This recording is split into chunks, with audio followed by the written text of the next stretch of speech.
सारेगामा कारवां mini भक्ति। जय श्री कृष्ण। भगवत गीता अध्याय 11। विषय है विश्वरूप दर्शन योग। कृष्ण जो हम आपको आज तक दिखे हैं वो उनका असली रूप नहीं, असल में वो कुछ और है। दोस्तों, गीता का ये अध्याय 11 है, विश्वरूप दर्शन योग। इस अध्याय में अर्जुन कृष्ण का विश्व रूप देखना चाहता है। जैसे हम और आप एक दूसरे को देखते हैं, वैसे ही वो कृष्ण के असली स्वरूप को अपनी आंखों से देखना चाहते हैं। मैं शैलेंद्र भारती आप सभी को नमस्कार करते हुए इस अध्याय को प्रारंभ करता हूं। अर्जुन उवाच मदनुग्रहाय परमं गुह्यमध्यात्मसंज्ञितं यत्त्वयोक्तं वचस्तेन मोहोऽयं विगतो मम। अर्जुन कृष्ण से कहते हैं कि कृष्ण, आपने मुझ पर एक विशेष कृपा की है। आपने मुझे परम गोपनीय अध्यात्म विषयक वचन अर्थात उपदेश कहे, वेदों और उपनिषदों का पूरा ज्ञान निचोड़कर उसका राज आपने मुझे बताया। इसी वजह से वे कह रहे हैं कि उनका सारा अज्ञान नष्ट हो गया है। कहते हैं कि गीता के सुनने मात्र से अज्ञान दूर हो जाता है दोस्तों, जैसा कि अर्जुन के साथ हुआ। यहां पर सुनना सिर्फ सुनने की क्रिया नहीं है। जैसे कि अध्यापक को सुनने से आप परीक्षा में पास नहीं हो जाएंगे, लेकिन अगर आप पूरी एकाग्रता से सुनेंगे तो यह निश्चय है कि आप अवश्य पास हो जाएंगे। भवाप्ययौ हि भूतानां श्रुतौ विस्तरशो मया त्वतः कमलपत्राक्ष महात्म्यमपि चाव्ययम्। अर्जुन, पूरी दुनिया के भूतों की उत्पत्ति और उसके बाद प्रलय में सब विलीन हो जाने को विस्तार पूर्वक सुन चुके हैं। वो कृष्ण की अविनाशी महिमा को जान चुके हैं। अर्जुन मोहग्रस्त थे। अपनों से युद्ध करना उन्हें समझ नहीं आ रहा था। शास्त्र को छोड़ वो दुखी हो युद्ध स्थली पर बैठ गए थे। इसी वजह से कृष्ण ने उन्हें ज्ञान देना प्रारंभ किया था। इस ज्ञान से उनका मोह खत्म होना तो शुरू हो गया, लेकिन अब उनके मन में कृष्ण के विश्व रूप को देखने की लालसा जग गई। और कैसे ना होती दोस्तों, कि आप नहीं देखना चाहेंगे कि कैसे सारी दुनिया कृष्ण में से निकलती है और फिर एक दिन प्रलय के समय उसी में विलीन हो जाएगी।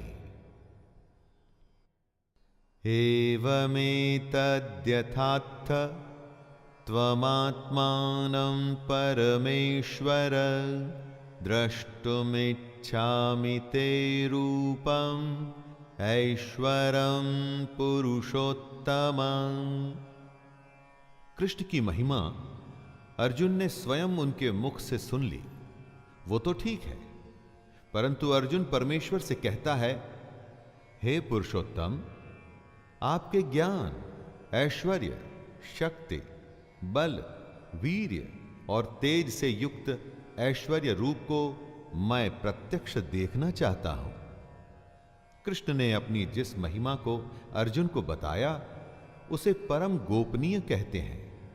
बड़े बड़े ऋषियों को भी उनके बारे में नहीं पता था, लेकिन कृष्ण के लिए उनका भक्त ही सब कुछ है। चाहे वो अर्जुन हो या आप और हम। तो उन्होंने अर्जुन से और हम सबसे दुनिया के सबसे बड़े ज्ञान को बांटा दोस्तों। लेकिन अब अर्जुन उनके इस रूप को प्रत्यक्ष देखना चाहता था। अर्जुन के जैसे ही शिष्य हम सबको बनना चाहिए। जब तक जिज्ञासा पूरी तरह शांत न हो जाए, हमें अपने टीचर को छोड़ना नहीं चाहिए।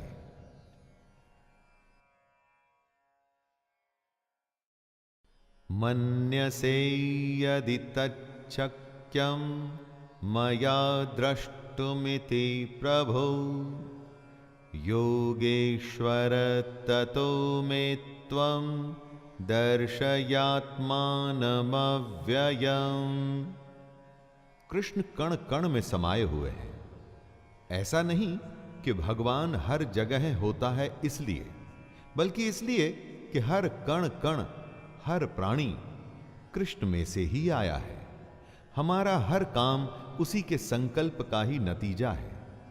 ऐसा प्रभु जिसमें और जिससे उत्पत्ति, स्थिति और प्रलय होते हैं, तथा ऐसा प्रभु जो अंतर्यामी रूप से शासन करता है, ऐसे प्रभु को कौन नहीं देखना चाहेगा।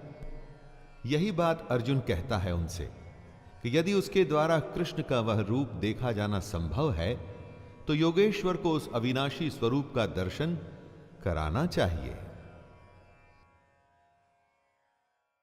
श्री भगवानुवाच पश्य मे पार्थ रूपाणि शतशोऽथ सहस्रशः नानाविधानि दिव्यानि नानावर्णाकृतीनि च। क्या आप कल्पना कर सकते हैं कि कृष्ण का विश्व रूप कैसा होगा? कैसा दिखता होगा वो कृष्ण जिसे हम बचपन के माखन चोर या राधा के सखा या अर्जुन के सारथी के रूप में देख चुके हैं। कृष्ण के जिस रूप से हम परिचित हैं वो उनका रूप नहीं। वो तो जब कृष्ण पृथ्वी पर आए तो उनको एक रूप चाहिए था, इसलिए वो वैसे दिखे। असल में अब वो अपना रूप अर्जुन को दिखाएंगे। श्री भगवान कहते हैं कि हे पार्थ, अब तू मेरे सैकड़ों हजारों नाना प्रकार के और नाना वर्ण तथा नाना आकृति वाले अलौकिक रूपों को देख। पश्यादित्यान् वसून् रुद्रानश्विनो मरुतस्तथा बहुन्यदृष्टपूर्वाणि पश्याश्चर्याणि भारत।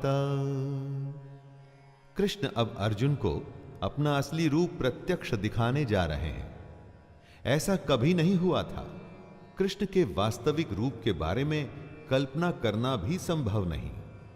कल्पना के लिए भी कुछ आधार चाहिए होता है। लेकिन जैसा कि खुद कृष्ण ने कहा कि वो अव्यक्त हैं, तो जो अव्यक्त है उसे आप कैसे सोच सकते हैं? लेकिन अब उसकी भी जरूरत नहीं। कृष्ण कहते हैं, हे भरतवंशी अर्जुन, तू मुझ में आदित्यों को अर्थात अदिति के 12 पुत्रों को, 8 वसुओं को, 11 रुद्रों को, दोनों अश्विनी कुमारों को और 49 मरुदगणों को देख, तथा और भी बहुत से पहले न देखे हुए आश्चर्यमय रूपों को देख। इहैकस्थं जगत्कृत्स्नं पश्याद्य सचराचरं मम देहे गुडाकेश यच्चान्यद्द्रष्टुमिच्छसि। कृष्ण जड़ और चेतन दोनों के अधिष्ठाता हैं, यानी कि नियामक, देखभाल करने वाले। जो कुछ भी इस दुनिया में कॉन्शियस और अनकॉन्शियस है, उन दोनों के मालिक हैं वो। जमीन, नदी, पहाड़ सब उन्हीं की माया है। और हम में जो आत्मा है वो उसी का तो एक अंश है। तो सबसे बड़ी बात ये उठती है दोस्तों कि अगर कृष्ण के वास्तविक रूप को देखेंगे तो फिर तो हमको सब कुछ दिख जाना चाहिए। ऐसा ही कुछ वो अर्जुन को बता रहे हैं। हे अर्जुन, अब इस शरीर में एक जगह स्थित चराचर सहित संपूर्ण जगत को देख, तथा और भी जो कुछ देखना चाहता है सो उसे तू देख। न तो मां शक्यसे दृष्टम नेनैव स्वचक्षुषा दिव्यं ददामि ते चक्षुः पश्य मे योगमैश्वरम्। लेकिन क्या ऐसा संभव भी है जिसमें सब कुछ है, जिससे हम सब आए हैं, जिसमें एक दिन तो हम सबको मिल जाना है? उसे क्या हम अपनी साधारण आंखों से देख सकते हैं? अर्जुन ने तो विनती की कि अगर संभव हो तो वो कृष्ण का विश्व रूप देखना चाहता है। कृष्ण ने हां भी भर ली, लेकिन ऐसा संभव नहीं था। कृष्ण कहते हैं, मुझको तू इन अपने प्राकृत नेत्रों द्वारा देखने में निसंदेह समर्थ नहीं है, इसीलिए मैं तुझे दिव्य अर्थात अलौकिक चक्षु देता हूं, जिससे तू मेरी ईश्वरीय योग शक्ति को देख सकेगा। दोस्तों, प्राकृत का मतलब हुआ प्रकृति द्वारा दिए हुए, जैसे कि हमारे और आपके पास है। प्रकृति की स्वयं की पहुंच भी कृष्ण तक नहीं जाती, तो फिर उसकी दी हुई आंखें कृष्ण को कैसे देख पाएंगी? इसीलिए कृष्ण ने अर्जुन को दिव्य आंखें दी थी। संजय उवाच एवमुक्त्वा ततो राजन् महायोगेश्वरो हरिः दर्शयामास पार्थाय परमं रूपमैश्वरम्। ये सारा आंखों देखा हाल संजय धृतराष्ट्र को सुना रहे हैं। स्वाभाविक है, संजय के माध्यम से ही ये गीता हम तक पहुंची। तो भाग्य देखिए कि अब अर्जुन जो देखेगा वो संजय भी देखेंगे। और धृतराष्ट्र देख तो नहीं सकते, लेकिन संजय के माध्यम से सुन तो पाएंगे ही, एकदम हमारे जैसे। ये बात और है कि संजय को भी दिव्य दृष्टि दी गई थी, ताकि वह कुरुक्षेत्र में हो रहे युद्ध का वर्णन दे सके। संजय कहते हैं, हे राजन, महायोगेश्वर और सब पापों के नाश करने वाले भगवान ने इस प्रकार कहकर उसके पश्चात अर्जुन को परम ऐश्वर्य युक्त दिव्य स्वरूप दिखलाया। अनेक वक्त्र नयनम अनेकाद्भुत दर्शनम अनेक दिव्याभरणम दिव्यानेकोद्यतायुधं दिव्यमाल्यांबरधरं दिव्यगन्धानुलेपनं सर्वाश्चर्यमयं देवम् अनंतं विश्वतोमुखम्। दोस्तों, अब जो कृष्ण का वर्णन आएगा उसको सुनने के साथ में अनुभव भी करते रहिएगा। अभी तक आपने कृष्ण की जो भी व्याख्या सुनी, अब उसका मूर्त रूप आपके सामने आएगा। जो सुना अब वो देखिए भी।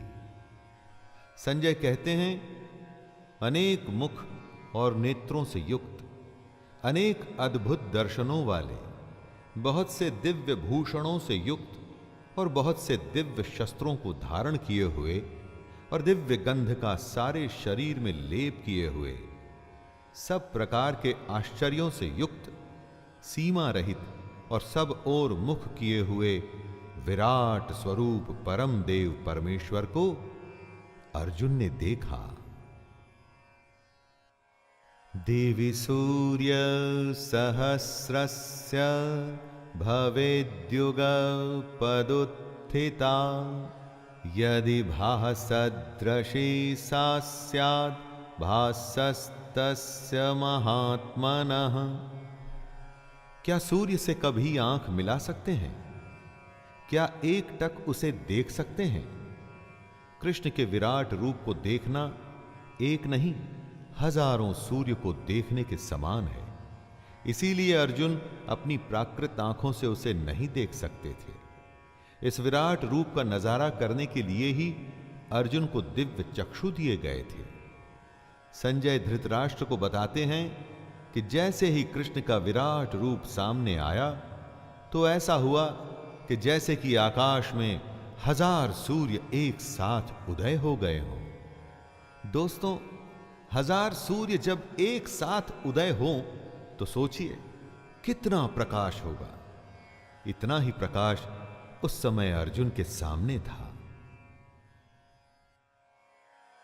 तत्रैकस्थं जगत्कृत्स्नं प्रविभक्त मनेकधा अपश्यद् देवदेवस्य शरीरे पांडवस्तदा।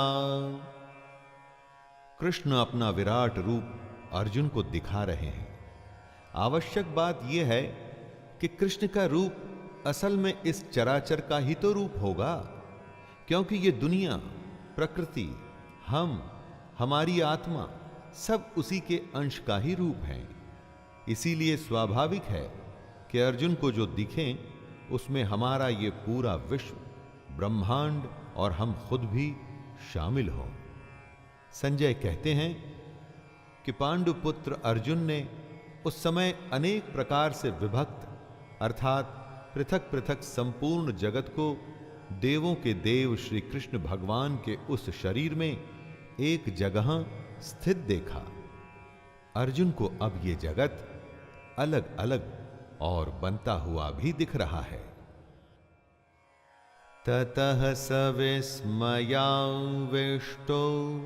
हृष्टरो मा धनंजयः प्रणम्य शिरसा देवं कृतांजलिर्भाषत। अर्जुन ने पहले जो सुना उसकी कल्पना भी नहीं की थी। अब जो वो देख रहा है उसके बारे में वो सोच भी नहीं पा रहा। अर्जुन एक अंत न होने वाले आश्चर्य से चकित है और उसका पूरा शरीर रोमांच से भर गया है। उसके सामने प्रकाशमय विश्वरूप परमात्मा स्वयं खड़े हैं। अर्जुन श्रद्धा भक्ति सहित सिर से प्रणाम करके अपने हाथ जोड़ लेता है। अर्जुन दुविधा में था। उसने अपना कर्म करने से मना कर दिया था। कृष्ण ने कहा कि वो उसे ज्ञान देंगे। अर्जुन ज्ञान लेने लगा, सवाल करने लगा। उसे नहीं पता था कि उसे क्या मिलेगा। और देखिए दोस्तों, अब वो भगवान श्री कृष्ण के विराट स्वरूप के सामने नतमस्तक खड़ा है। अर्जुन उवाच पश्यामि देवांस्तव देवदेहे सर्वांस्तथा भूतविशेषसङ्घान् ब्रह्माणमीशं कमलानस्थ मृषींश्च सर्वानुरगांश्च देव्यान् अनेकबाहूदरवक्त्रनेत्रं पश्यामि त्वां सर्वतोऽनन्तरूपं नान्तं न मध्यं न पुनस्तवादिं पश्यामि विश्वेश्वर विश्वरूप। हाथ जोड़ के आश्चर्य से भरा हुआ अर्जुन कृष्ण में सारे देवता, अनेक भूतों के समुदायों को, कमल के आसन पर विराजित हुए ब्रह्मा को, महादेव को और संपूर्ण ऋषियों को तथा दिव्य सर्पों को देख रहा है। दोस्तों, ऐसा ही तो कृष्ण ने अपना रूप बताया था ना। तो जो बताया था सो वो सामने है। अनेकों अनेक भुजा, अनेक पेट, न जाने कितने मुख और अनेक नेत्र, यानी कि सब ओर से अनंत कृष्ण का विराट रूप जैसे हर दिशा में है। यह बताना मुश्किल हो जाएगा कि इस रूप की शुरुआत कहां से हो रही है, कहां इसका मध्य और कहां इस रूप का अंत हो रहा है। इसीलिए अर्जुन कहते हैं, हे विश्वरूप, मैं आपके न अंत को देखता हूं, न मध्य को और न आदि को ही। किरीटिनं गदिनं चक्रिणं च तेजोराशिं सर्वतो दीप्तिमन्तं पश्यामि त्वां दुरनिरीक्षं समन्तात् दीप्तान्लार्कद्युतिमप्रमेयम्। अर्जुन किसी तरह से शब्दों में अपने आश्चर्य को व्यक्त करते हुए कहता है, आपको मैं मुकुट युक्त, गदा युक्त और चक्र युक्त देखता हूं। सब ओर से प्रकाशमान तेज के पुंज, प्रज्वलित अग्नि और सूर्य के सदृश ज्योति युक्त, कठिनता से देखे जाने योग्य देखता हूं। दोस्तों, क्योंकि कृष्ण का न तो ओर था न छोर, वे हर तरफ थे, इसीलिए हर तरफ से हाथ गदा उठाए हुए, अनगिनत मुख, अनगिनत मुकुट पहने हुए और हर ओर से ही वो सुदर्शन चक्र उठाए हुए दिख रहे थे।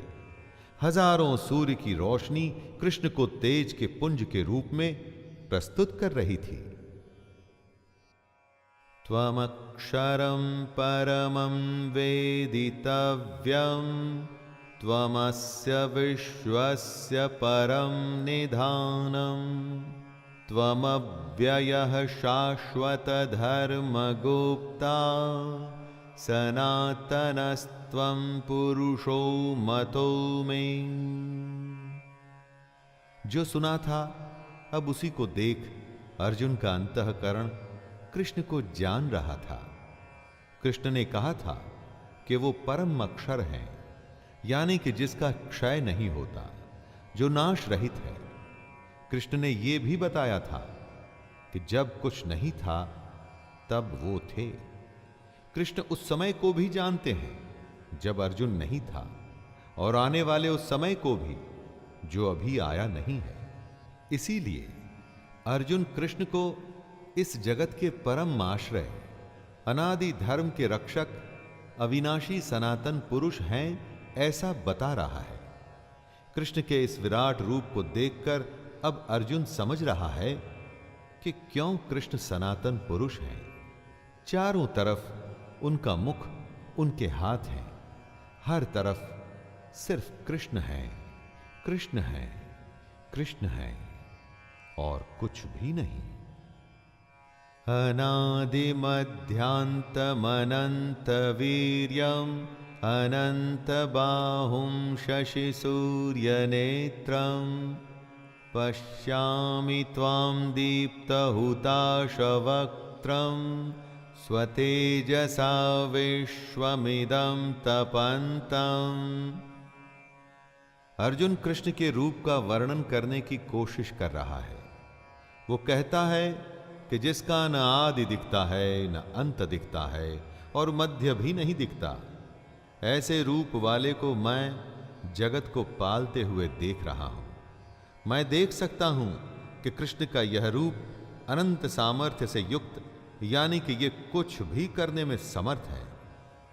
इस रूप की अनेकों अनेक भुजाएं हैं। चंद्र और सूर्य के जैसे नेत्र और मुख कैसे प्रज्वलित हो रखे हैं। इतना प्रकाश है कि बताना मुश्किल है। कृष्ण का ये तेज पूरे जगत का पालन पोषण करता हुआ दिख रहा है। द्यावा पृथिव्योरिदमन्तरं हि व्याप्तं त्वयैकेन दिशश्च सर्वाः दृष्ट्वाद्भुतं रूपमुग्रं तवेदं लोकत्रयं प्रव्यथितं महात्मन्। जब हम इस दुनिया को देखते हैं तो नीचे धरती, बीच में वायु और ऊपर आकाश दिखता है। इन तीनों के बीच की दुनिया दिखती है। इसमें विचरते हुए प्राणी दिखते हैं। अब एक ऐसे दृश्य की कल्पना करने का प्रयास करिए दोस्तों कि स्वर्ग और पृथ्वी के बीच का संपूर्ण आकाश तथा सब दिशाएं कृष्ण से ही परिपूर्ण है। कहने का अर्थ है कि आपकी दृष्टि जिधर भी जाए आपको सिर्फ और सिर्फ कृष्ण ही दिखाई दें। ऐसा रूप अलौकिक है जो इस लोक का नहीं और साथ में बेहद भयंकर भी है। इतना भयंकर है कि तीनों लोग अति व्यथा को प्राप्त हो रहे हैं। अमीहि त्वां सुरसंघा विशन्ति केचिद् भीताः प्राञ्जलयो गृह्णन्ति स्वस्तीत्युक्त्वा महर्षि सिद्धसंघाः स्तुवन्ति त्वां स्तुतिभिः पुष्कलाभिः। अर्जुन कृष्ण के विराट रूप को देख अपनी समझ से उसका वर्णन कर रहे हैं। धरती से आकाश तक जितनी ही दिशाएं हैं उनमें उन्हें सिर्फ और सिर्फ कृष्ण दिख रहे हैं। अर्जुन आगे बताते हैं कि देवताओं के समूह कृष्ण में प्रवेश कर रहे हैं। उनमें से भयभीत होकर हाथ जोड़े कृष्ण के नाम और गुणों का उच्चारण कर रहे हैं। न जाने कितने ही महर्षि और सिद्ध पुरुषों के समुदाय कल्याण हो ऐसा कहकर उत्तम उत्तम स्तोत्रों द्वारा कृष्ण की स्तुति कर रहे हैं। चराचर जगत हो या कि देवता, सब कृष्ण से उत्पत्ति पाते हैं और उसी में प्रवेश कर जाते हैं। रुद्रादित्या वसवो ये च साध्या विश्वेश्विनौ मरुतश्चोष्मपाश्च गन्धर्वयक्षासुरसिद्धसंघा वीक्षन्ते त्वां विस्मिताश्चैव सर्वे। ऐसा कहते हैं कि कालांतर में शिव 11 रुद्रों के रूप में प्रकट हुए थे और इनका काम था देवताओं की रक्षा करना। इसी तरह से आदित्य और वसु भी देवता हैं। अर्जुन जो कृष्ण का विराट रूप देख रहा है उसमें ये 11 रुद्र, 12 आदित्य तथा 8 वसु और इनके अलावा साध्यगण, विश्वदेव, अश्विनी कुमार तथा मरुदगण और पितरों का समुदाय। इतना ही नहीं, इनके अलावा गंधर्व, यक्ष, राक्षस और सिद्धों के समुदाय ये सब विस्मित होकर कृष्ण को देख रहे हैं। दोस्तों, ऐसे कृष्ण के रूप को देख क्या मनुष्य और क्या देवता सब विस्मित ही हो सकते हैं। रूपम महत्ते बहुवक्त्र नेत्रम महाबाहो बहुबाहुरूपादम बहुदरं बहुदंष्ट्राकरालं दृष्ट्वा लोकाः प्रव्यथितास्तथाहम्। बड़े प्यारे लगते हैं अपने बाल रूप में कृष्ण, या जब वो गोपियों के साथ रास करते हैं, लेकिन वो सच्चाई नहीं है। सच्चाई है उनका ये विराट रूप। और इस रूप की खासियत ये है कि ये विराट तो है, उससे भी ज्यादा विकराल है। अर्जुन कहते हैं, हे महाबाहो, आपके बहुत मुख और नेत्रों वाले, बहुत हाथ, जंघा और पैरों वाले, बहुत उदरों वाले और बहुत सी दाढ़ों के कारण अत्यंत विकराल महान रूप को देखकर सब लोग व्याकुल हो रहे हैं तथा मैं भी व्याकुल हो रहा हूं। दोस्तों, बेचैन है हर कोई इस काल रूप को देख के। नभः स्पृशं दीप्तमनेकवर्णं व्यात्ताननं दीप्तविशालनेत्रं दृष्ट्वा हि त्वां प्रव्यथितान्तरात्मा धृतिं न विन्दामि शमं च विष्णु। कृष्ण के विराट रूप में मुख ऐसा है कि धरती से शुरू हो आकाश तक जा रहा है। मुख से एक ज्योति निकल रही है। दोस्तों, सब कुछ इल्यूमिनेटेड है। प्रकाश से भरे नेत्र हर तरफ देख रहे हैं। ऐसा कहते हैं कि भगवान की एक झलक पाते ही मन में शांति आ जाती है, लेकिन यहां ऐसा नहीं हो रहा है। कृष्ण को देख अर्जुन भयभीत हो रहा है और उसका अंतःकरण धीरज और शांति को खो रहा है। कृष्ण में सारे काल, सारे लोक समाये हैं। दोस्तों, ये बातें बोलने में तो शब्द हैं, लेकिन यथार्थ में ये सब अति भयंकर होता है।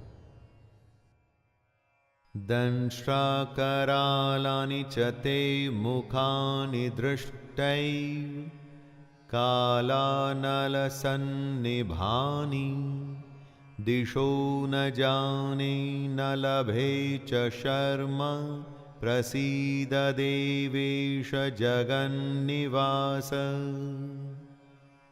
भयंकर और विकराल रूप चारों तरफ फैला हुआ है। हर तरफ ही मुख हैं, हर तरफ ही भुजाएं हैं। इस वजह से अर्जुन को कुछ समझ नहीं आ रहा है। उसका दिशा बोध खत्म हो गया है। हमारी दृष्टि का एक केंद्र बिंदु होता है, उसके चारों तरफ की दुनिया हमें समझ में आती है। लेकिन जब कोई फिक्स्ड एक्सिस नहीं होती तो समझें कैसे? जैसे समुद्र में होता है चारों तरफ पानी ही पानी, और अगर आसमान में भी बादल हो तो कौन सी दिशा कहां है कुछ समझ में नहीं आता। यही हालत अर्जुन की थी दोस्तों। अमी च त्वां धृतराष्ट्रस्य पुत्राः सर्वे सहैवावनिपालसङ्घैः भीष्मो द्रोणः सूतपुत्रस्तथासौ साहस्मदीयैरपि योधमुख्यैः वक्त्राणि ते त्वरमाणा विशन्ति दंष्ट्राकरालानि भयानकानि केचिद्विलगना दशनान्तरेषु संदृश्यन्ते चूर्णितैरुत्तमाङ्गैः।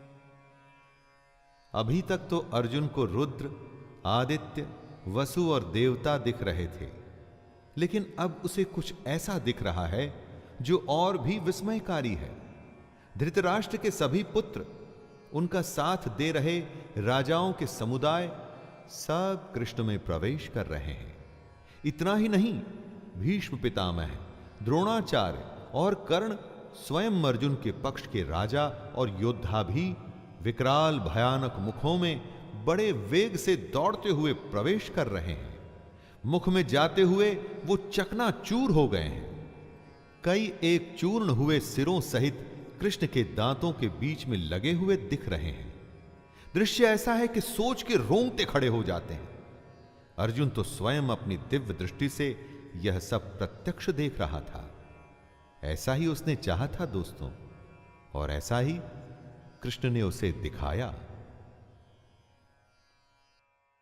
यथा नदीनां बहवोऽम्बुवेगाः समुद्रमेवाभिमुखा द्रवन्ति तथा तवामी नरलोकवीरा विशन्ति वक्त्राण्यभिविज्वलन्ति।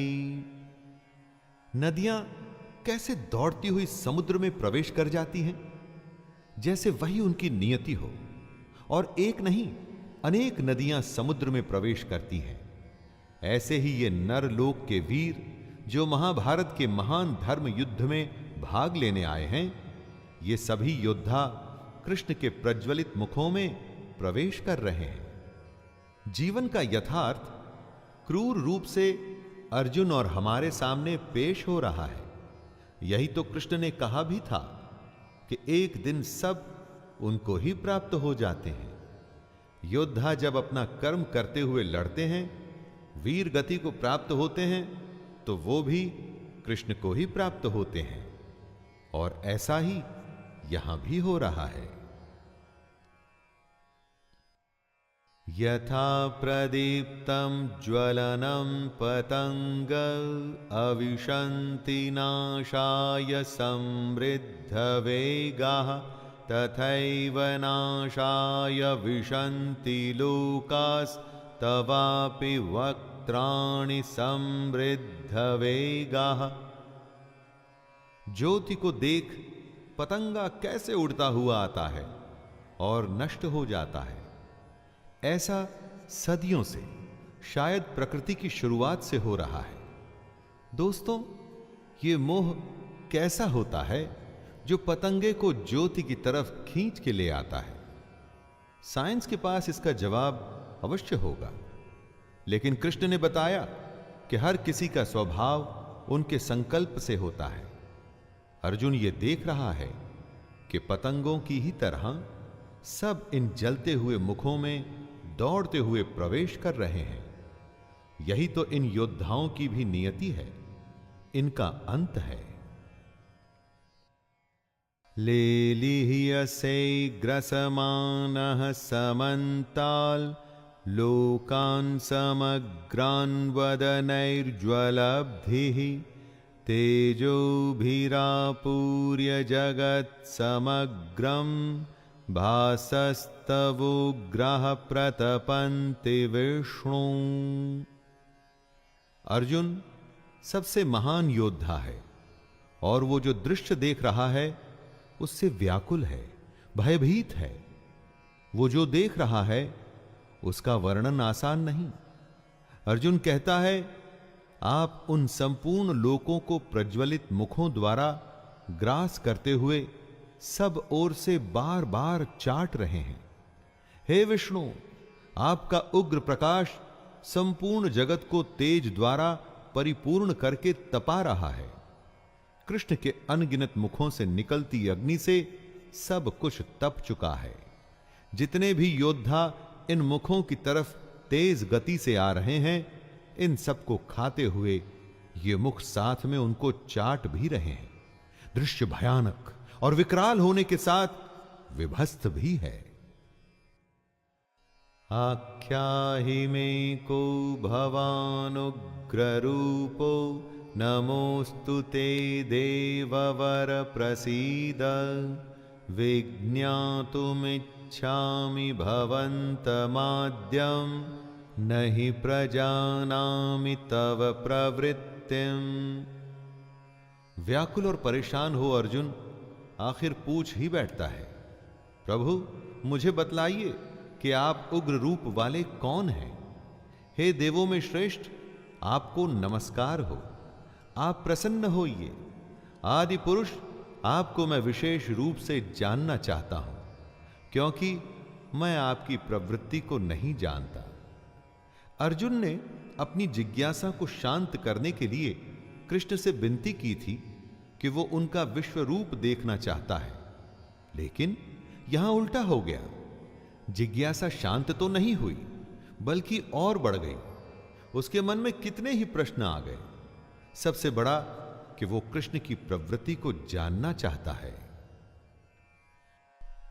कालोस्मि लोकक्षयकृत प्रवृद्धो लोकान् समाहर्तुमिह प्रवृत्तः ऋतेऽपि त्वां न भविष्यन्ति सर्वे येव स्थिताः प्रत्यनीकेषु योधाः।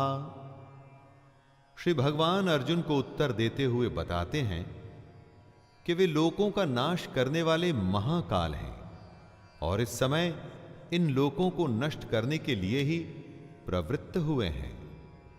कृष्ण समझाते हुए कहते हैं कि जो प्रतिपक्षियों की सेना में स्थित योद्धा लोग हैं, वे सब तेरे बिना भी नहीं रहेंगे, अर्थात तेरे युद्ध न करने पर भी इन सब का नाश हो जाएगा। इसी बात से कृष्ण का ज्ञान शुरू हुआ था कि अर्जुन जिनके लिए शोक करता है, ऐसा नहीं कि उनके युद्ध ना करने से वो बच जाएंगे। अगर उनका मरना युद्ध की नियति है तो उसे कोई बदल नहीं सकता।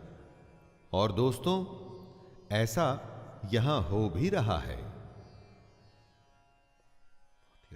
तस्मात्त्वमुत्तिष्ठ यशो लभस्व जित्वा शत्रुन् भुङ्क्ष्व समृद्धं मयैवैते निहताः पूर्वमेव निमित्तमात्रं भव सव्यसाचिन्। कृष्ण अर्जुन को उठने के लिए कहते हैं। वो उसे सलाह देते हैं कि युद्ध करके यश को प्राप्त कर, युद्ध करके शत्रुओं को जीतकर धन धान्य से संपन्न राज को भोग, क्योंकि ये सब शूरवीर पहले ही से कृष्ण के द्वारा मारे हुए हैं। कृष्ण अर्जुन को हे सव्यसाचिन कहकर के उद्बोध करते हैं। दोस्तों, अर्जुन क्योंकि बाएं हाथ से भी बाण चला लेते थे, इसलिए उनका नाम सव्यसाची भी हुआ था। उन्होंने अर्जुन से कहा, हे सव्यसाचिन, तू तो केवल निमित्त मात्र बन जा। कृष्ण इन योद्धाओं को मार चुके हैं, अर्जुन को तो केवल निमित्त बनना है। और दोस्तों, हमें भी अर्जुन की तरह निमित्त बन अपना कर्म और अपना कर्तव्य निभाना है। द्रोणं च भीष्मं च जयद्रथं च कर्णं तथान्यानपि योधवीरान् मया हतांस्त्वं जहिमा व्यथिष्ठा युध्यस्व जेतासि रणे सपत्नान्। अर्जुन ने जब देखा कि उसे अपने गुरु, मामा, चाचा, ताऊ, पितामह के ऊपर बाण चलाने पड़ेंगे, उन्हें मारना पड़ेगा, तो वो विषाद से भर गया था। अपना धनुष एक तरफ रख वो दुख में बैठ गया था। कृष्ण उसे यही समझा रहे हैं कि द्रोणाचार्य, भीष्म, पितामह, जयद्रथ, कर्ण तथा और भी बहुत से शूरवीर योद्धाओं को कृष्ण पहले ही मार चुके हैं, जो कि अर्जुन इस समय खुद देख भी रहा है। इसीलिए वो अर्जुन को युद्ध करने को कह रहे हैं। वो अर्जुन से कहते हैं, तू मार, भय मत कर, निसंदेह तो युद्ध में बैरियों को जीतेगा, इसलिए युद्ध कर। एतच्छ्रुत्वा वचनं केशवस्य कृताञ्जलिर्वेपमानः किरीटी नमस्कृत्वा भूय एवाह कृष्णं सगद्गदं भीतभीतः प्रणम्य। संजय कहते हैं, केशव भगवान की इन बातों को सुनकर मुकुटधारी अर्जुन अपने हाथ जोड़ लेता है, कांपते हुए नमस्कार करता है। दिख रहा है कि अर्जुन अत्यंत ही भयभीत है और इसी डरी हुई हालत में कृष्ण को प्रणाम करते हुए वो कुछ कहने की कोशिश कर रहा है। अर्जुन ने जो देखा वो तो अकल्पनीय से भी परे है। ऐसा सोचना तो दूर, ऐसे किसी विचार के आसपास भी कभी अर्जुन नहीं पहुंच पाया था। अर्जुन क्या, कोई भी नहीं पहुंचा था। सैकड़ों हजारों सालों में बस कुछ गिनती के ज्ञानी ही होंगे जिन्हें भगवान के इस रूप के बारे में पता होगा, वरना अर्जुन और मेरे आपके जैसे लोग तो बस अपने जीवन में इतना लगे रहते हैं कि ईश्वर के विराट रूप के बारे में कभी सोचते ही नहीं। अर्जुन उवाच स्थाने ऋषिकेश तव प्रकीर्त्या जगत्प्रहृष्यत्यनुरज्यते च रक्षांसि भीतानि दिशो द्रवन्ति सर्वे नमस्यन्ति च सिद्धसंघाः। डरे और सहमे हुए, कांपते हुए अर्जुन कहता है, प्रभु आप तो अंतर्यामी हैं। ये एकदम ठीक ही है कि आपके नाम, गुण और प्रभाव के कीर्तन से जगत अति हर्षित हो रहा है और अनुराग को भी प्राप्त हो रहा है, तथा भयभीत राक्षस लोग दिशाओं में भाग रहे हैं और सब सिद्ध गणों के समुदाय नमस्कार कर रहे हैं। दोस्तों, अर्जुन भाव विभोर हो चुके हैं। जो देखा है उससे वो इतने ज्यादा इंप्रेस्ड हैं कि कुछ कहने के लायक नहीं बचे हैं। वे अपनी बची हुई हिम्मत जुटाकर कृष्ण से बात करने की कोशिश कर रहे हैं। कस्माच्च तेन नमेरन्महात्मन् गरीयसे ब्रह्मणोऽप्यनुत्तमम् सृष्टिस्थित्यप्यादिकर्त्रे अनन्तदेवेश जगन्निवास त्वमक्षरं सदसत्तत्परं यत्। अर्जुन कृष्ण को ब्रह्मा के भी आदिकर्ता कह के संबोधित करता है। वो कहता है कि कृष्ण क्योंकि सबसे बड़े हैं तो उनको वो कैसे नमस्कार न करें। अर्जुन अब समझ रहा है कि क्यों कृष्ण सत और असत से परे हैं। अर्जुन समझ रहा है कि कृष्ण अक्षर अर्थात सच्चिदानंद घन ब्रह्म है। एक होता है सुना हुआ, किताबों से हासिल हुआ ज्ञान, और एक होता है दोस्तों प्रैक्टिकल एक्सपीरियंस। कृष्ण ने जो ज्ञान दिया वो थियरी तो दिलचस्प थी, बहुत अच्छी थी, लेकिन जब अर्जुन ने साक्षात देखा, ऐसा देखा कि उसके होश उड़ गए। सच्चिदानंद घन ब्रह्म का रूप उसके सामने है। त्वमादिदेवः पुरुषः पुराण त्वमस्य विश्वस्य परं निधानं वेत्तासि वेद्यं च परं च धाम त्वया ततं विश्वमनन्तरूप। कृष्ण आदि देव और सनातन पुरुष हैं। सबसे आदि में जब कुछ भी नहीं था तब कृष्ण थे। वो आज भी हैं और इस सृष्टि के बाद भी होंगे। इसी से वो सनातन होते हैं। हमारा और आपका ज्ञान सांसारिक है, यानी कि वर्ल्डली। हमारी सारी साइंस पिछले कई 100 सालों से तरक्की करती हुई अभी भी इस ब्रह्मांड की सच्चाई ढूंढ रही है, और वही सच्चाई अब सामने आ रही है जो हजारों साल पुराने इन धर्म ग्रंथों में, गीता में लिखी हुई है। ऐसा कैसे हुआ? तो क्या यह ज्ञान हमारे आज के ज्ञान से भी ऊपर है दोस्तों? जरा सोच के देखिएगा।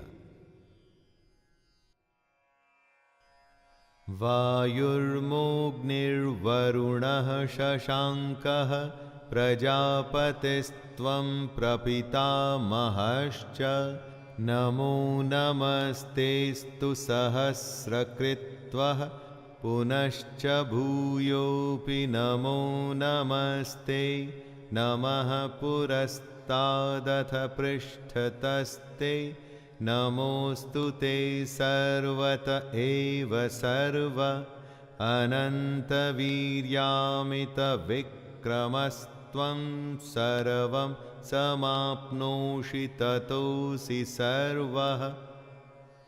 कृष्ण का साक्षात विराट रूप देख अर्जुन अपनी सुध बुध खो बैठता है। वो स्वयं को नियंत्रण में लाते हुए समझ रहा है कि आखिर कृष्ण क्या है। वो कृष्ण को कहता है कि आप तो वायु, यमराज, अग्नि, वरुण, चंद्रमा, प्रजा के स्वामी ब्रह्मा और ब्रह्मा के भी पिता हैं।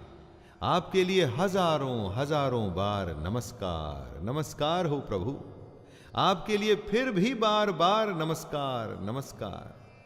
भावनाएं तो नियंत्रण में आ जाएंगी, लेकिन अर्जुन समझ रहा है कि उसने जो कृष्ण का असली रूप देखा है वो नियंत्रण में शायद कभी ना आए।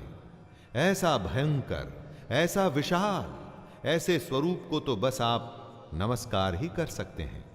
अर्जुन आगे कहता है, हे अनंत सामर्थ्य वाले, आपके लिए आगे से और पीछे से भी नमस्कार। हे सर्वात्मन, आपके लिए सब ओर से ही नमस्कार हो, क्योंकि अनंत पराक्रमशाली आप समस्त संसार को व्याप्त किए हुए हैं। इससे आप ही सर्वरूप हैं। सखेति मत्वा प्रसभं यदुक्तं हे कृष्ण हे यादव हे सखेति अजानता महिमानं तवेदं मया प्रमादात् प्रणयेन वापि यच्चावहासार्थमसत्कृतोऽसि विहारशय्यासनभोजनेषु एकोऽथवाप्यच्युत तत्समक्षं तत्क्षामये त्वामहमप्रमेयम्। अब अर्जुन को याद आ रहा है कि वो कैसे कृष्ण को अपना मित्र मान उनके साथ अटखेली किया करता था। वो कहता है कि उनके इस प्रभाव को वो नहीं जानता था। इसमें उसकी कोई गलती नहीं कि उसने कृष्ण को हे कृष्ण, हे यादव, हे सखे कहा। अर्जुन कहता है कि ये सब उसने बिना सोचे समझे हठात कहा है। विनोद करते हुए, सोते हुए, बैठे हुए और भोजनादि के समय, अकेले में या उन सखाओं के सामने भी अगर उसने कृष्ण को कभी गलती से अपमानित किया तो वो उसके लिए शर्मिंदा है। वो सब अपराध प्रेम में बिना सोचे समझे किए गए थे। उसके लिए अर्जुन कृष्ण से क्षमा मांग रहा है। पितासि लोकस्य चराचरस्य त्वमस्य पूज्यश्च गुरुर्गरीयान् न त्वत्समोऽस्त्यभ्यधिकः कुतोऽन्यो लोकत्रयेऽप्यप्रतिमप्रभाव। अर्जुन अब अपने होश में वापस आ रहा है और समझ रहा है कि जिसके साथ वो दोस्त की तरह, सखा की तरह व्यवहार करता था, वो तो इस चराचर जगत के पिता और सबसे बड़े गुरु हैं। उनका भयंकर रूप ऐसा है जिसमें सारे शूर वीर समाते जा रहे हैं, क्योंकि वो काल में समा रहे हैं।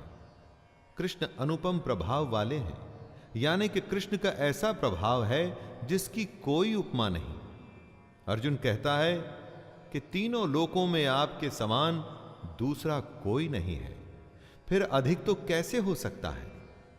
अर्जुन कृष्ण को जो समझता था, कृष्ण वो नहीं। ये अब अर्जुन जान चुका है।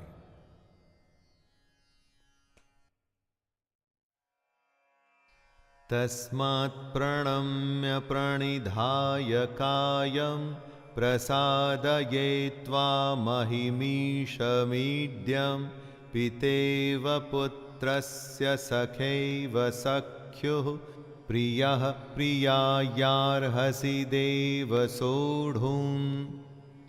कभी गलती से किसी बड़े या किसी सम्मानित से आप बुरा बर्ताव करें ना दोस्तों, तो वो कुछ भी ना कहें तो बड़ी ग्लानि होती है, गिल्टी महसूस होता है। बस ऐसा ही अर्जुन के साथ भी हो रहा है। अर्जुन कृष्ण के चरणों में निवेदन कर रहा है कि स्तुति करने योग्य आप ईश्वर को प्रसन्न होने के लिए मैं प्रार्थना करता हूं। हे देव, पिता जैसे पुत्र के, सखा जैसे सखा के और पति जैसे प्रियतमा पत्नी के अपराध सहन करते हैं, वैसे ही आप भी मेरे अपराध को सहन करने योग्य हैं। अर्जुन के जैसे ही अगर कभी हमें भी अपनी गलती का एहसास हो ना दोस्तों, तो माफी मांगने में कभी संकोच नहीं करना चाहिए। अदृष्टपूर्वं ह्यषितोऽस्मि दृष्ट्वा भयेन च प्रव्यथितं मनो मे तदेव मे दर्शय देवरूपं प्रसीद देवेश जगन्निवास। अर्जुन डरा हुआ भी है, अर्जुन अपराध बोध में भी है, लेकिन साथ ही साथ वो बेहद बेहद बेहद प्रसन्न भी है। कृष्ण के इस आश्चर्यमय रूप को देखकर वो खुश कैसे ना हो। अलग अलग अनुभवों का एक कोलाहल चल रहा है अर्जुन के अंदर। ये कृष्ण के विराट रूप का ही तो कमाल है। अब सोचिए कि हम जो अपनी कार, घर या पैसे से ली गई चीजों को देखकर खुश होते हैं, उसके सामने इस खुशी को रखिए। ऐसा ही होता है सच्चा ज्ञान दोस्तों। अर्जुन अब चाहता है कि श्री कृष्ण अपना चतुर्भुज विष्णु रूप उसे दिखलाएं।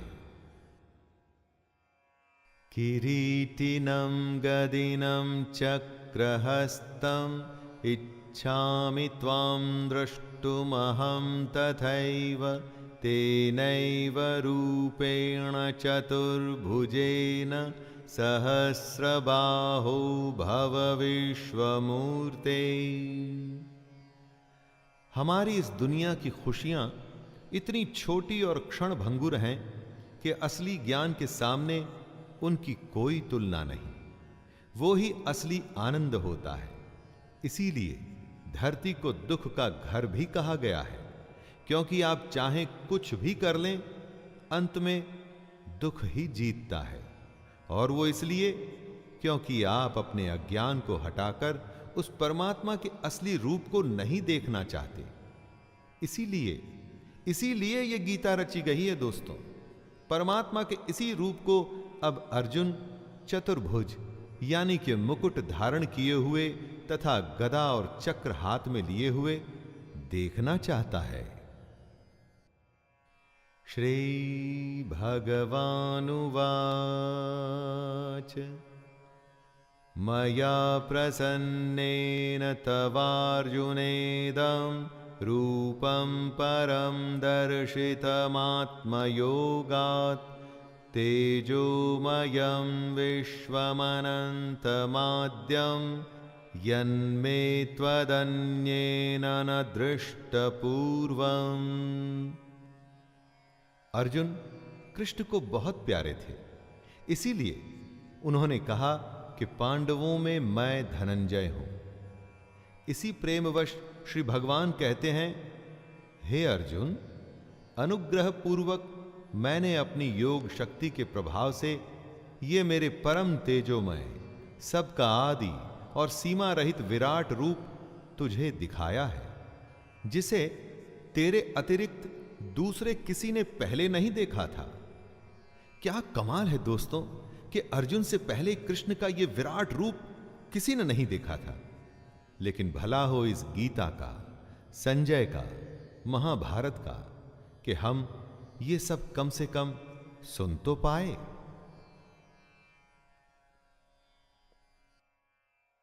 न वेदयज्ञाध्ययनैर्न दानैर्न च क्रियाभिर्न तपोभिरुग्रैः एवं रूपः शक्य अहं नृलोके द्रष्टुं त्वदन्येन कुरु प्रवीर। कृष्ण कहते हैं कि मनुष्य लोक में उनका यह विश्व रूप न वेद और न यज्ञों के अध्ययन से, न दान से, न क्रियाओं से और न उग्र तपों से देखा जा सकता है। अर्जुन के अतिरिक्त दूसरा कोई भी कृष्ण का यह रूप नहीं देख सकता। ऐसा पहली बार हो रहा है कि कृष्ण अपना विराट रूप इस तरह से दिखा रहे हैं। अर्जुन जो डर गया था, जिसने सब कुछ छोड़ दिया था, जो खुद को शक्तिहीन मानकर युद्ध के बीचों बीच बैठ गया था, आज उसको प्रभु ने ऐसा रूप दिखाया है जो पहले कभी कोई नहीं देख पाया था। वो इसलिए क्योंकि अर्जुन अपने अज्ञान से बाहर आ रहा था। माते व्यथा मा च विमूढ़ भावो दृष्ट्वा रूपं घोरमिदृङ्ममेदं व्यपेतभिः प्रीतमनः पुनस्त्वं तदेव मे रूपमिदं प्रपश्य। कृष्ण अर्जुन को सलाह देते हैं कि उनके इस विकराल रूप को देखकर उसको व्याकुलता नहीं होनी चाहिए और मूढ़ भाव भी नहीं, जो आज तक कभी नहीं। अर्जुन अकेला ऐसा विरला है जिसको कृष्ण का ऐसा रूप देखने को मिला, तो ये तो कोई व्याकुल होने की बात नहीं हुई। कृष्ण आगे कहते हैं, तू भय रहित और प्रीति युक्त मन वाला होकर उसी मेरे शंख चक्र गदा पद्म युक्त चतुर्भुज रूप को देख। अब कृष्ण अपना चतुर्भुज रूप दिखाते हैं दोस्तों, यानी कि चार भुजाओं वाला गदा और चक्र हाथ में लिए हुए भगवान प्रकट होते हैं। संजय उवाच इत्युर्जनं वासुदेवस्थोक्त्वा स्वकं रूपं दर्शयामास भूयः आश्वासयामास च भीतमेनं भूत्वा पुनः सौम्य वपुर्महात्मा।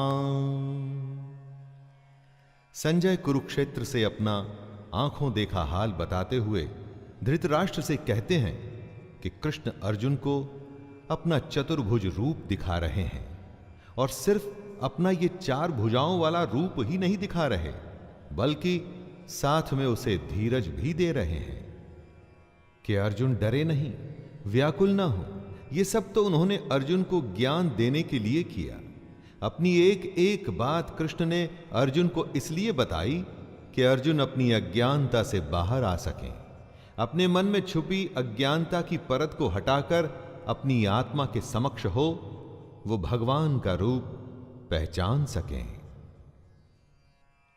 अर्जुन उवाच दृष्ट्वेदं मानुषं रूपं तव सौम्यं जनार्दन इदानीमस्मि संवृत्तः सचेतः प्रकृतिं गतः। भगवान के विकराल रूप को देख करके जो उसे घबराहट हुई थी, जिसका बयान करके अर्जुन सहम गया था, वो स्थिति अब सामान्य हो रही है। कृष्ण के वचन मलहम का काम कर रहे हैं, अर्जुन को शांत कर रहे हैं। अर्जुन कहते हैं, हे जनार्दन, आपके इस अति शांत मनुष्य रूप को देखकर अब मैं स्थिर चित्त हो गया हूं और अपनी स्वाभाविक स्थिति को प्राप्त हो गया हूं। दोस्तों, अर्जुन का चित्त अब शांत है। उत्तेजना जो डर के साथ आई थी वो अब जा चुकी है। आंखों के सामने ऐसी छवि है तो चित्त को तो शांत होना ही था। रूप विकराल से बदलकर अब चतुर्भुज हो चुका था। श्री भगवानुवाच सुदुर्दर्शमिदं रूपं दृष्ट्वानसि यन्मम देवा अप्यस्य रूपस्य नित्यं दर्शनांक्षिणः।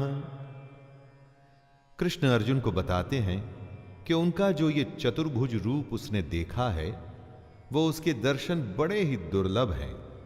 देवता भी सदा इस रूप के दर्शन की आकांक्षा करते रहते हैं। जो देवता नहीं देख सकते वो रूप अर्जुन ने देख लिया। जो छवि देवताओं को प्राप्त नहीं वो अर्जुन को प्राप्त हो गई। अर्जुन के मन में शंका आई, वो घबराया और उसने युद्ध छोड़ दिया। लेकिन फिर कृष्ण नाम का एक मौका अर्जुन को मिला जो उसने छोड़ा नहीं। कृष्ण से जो ज्ञान मिल रहा है, अर्जुन उस ज्ञान को पूरी भक्ति से हासिल कर रहा है। वैसे दोस्तों, इस तरह के मौके हम सबको भी मिलते रहते हैं, बस उन्हें अर्जुन की तरह हमें छोड़ना नहीं है। नाहं वेदैर्न तपसा न दानेन न चेज्जया शक्य एवं विधो द्रष्टुम दृष्टवानसि मां यथा।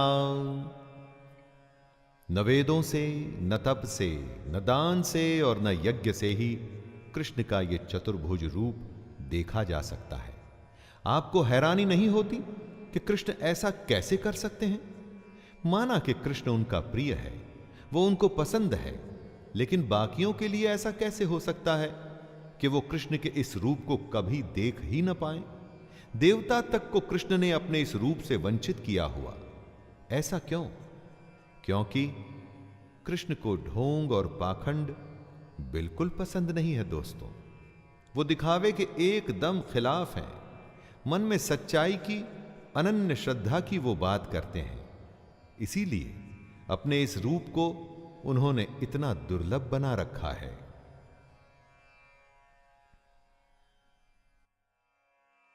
भक्त्या त्वनन्यया शक्य अहमेवं विधोर्जुन ज्ञातुं द्रष्टुं च तत्त्वेन प्रवेष्टुं च परन्तप।